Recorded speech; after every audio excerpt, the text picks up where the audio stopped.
Korea Population Case Study Analysis 2021 by Andrew. Overview: South Korea. These are something we should know about South Korea before we look at the 5 demographic trends and graphs. So in 1945, Korea gained independence from Japan. And in 1948, the country split into North and South. In 1950, there was a Korean War. In 1977, South Korea introduced universal health insurance. Now, lastly, in 1997, South Korea had a financial crisis which put a dent on the economy. Now, moving on to the 5 demographic trends. Firstly, it's the crude birth rate. You can see that there was a lot of ups and downs, especially after Korea regaining control from Japan. And because of the encouragement to have a small and prosperous country, it slipped back down for the crude birth rate. Now, for the crude death rate, the first point shows when the Korean War began, which is about 25 per 1,000 people.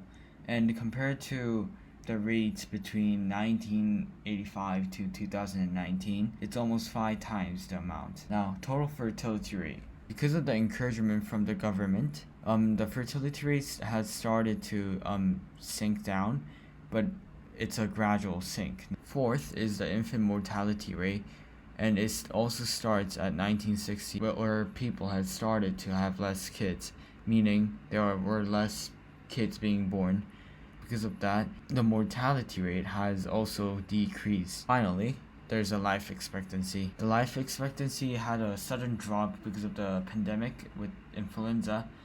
But not only that, after regaining control from Japan, because of the poor economic situation Korea used to be in, there has been sudden slipbacks. But now, up to the present, it's been a continuous rise. Population pyramids. In 1960, you can see that it's a DTM stage 1, but as the year goes by, it transfers to DTM stage 4, which means there's a low CBR and low CDR.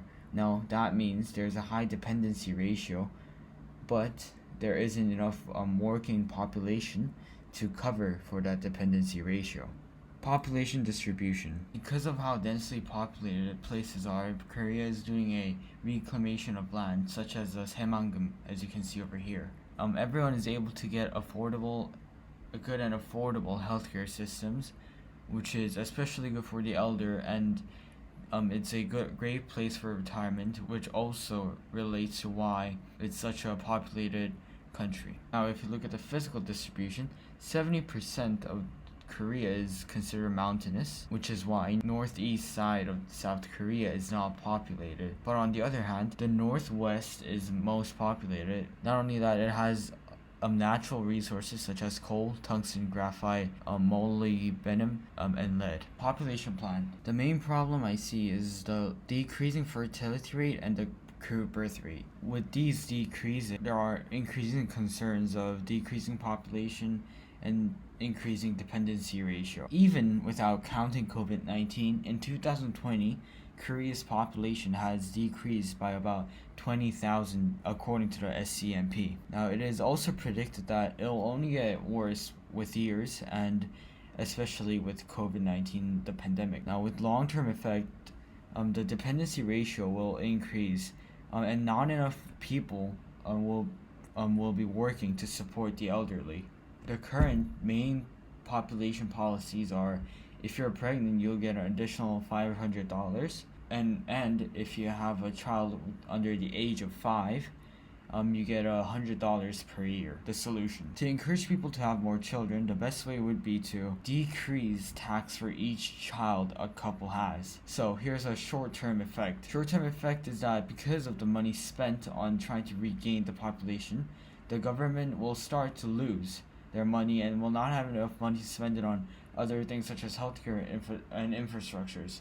And this might also lead to increase in other taxes such as the company tax, which could make Korea less attractive to new visitors and new investors. Long-term effect is that because of the increase in population, it will have a positive effect where there will be a higher working population and an increase in the amount of tax collected.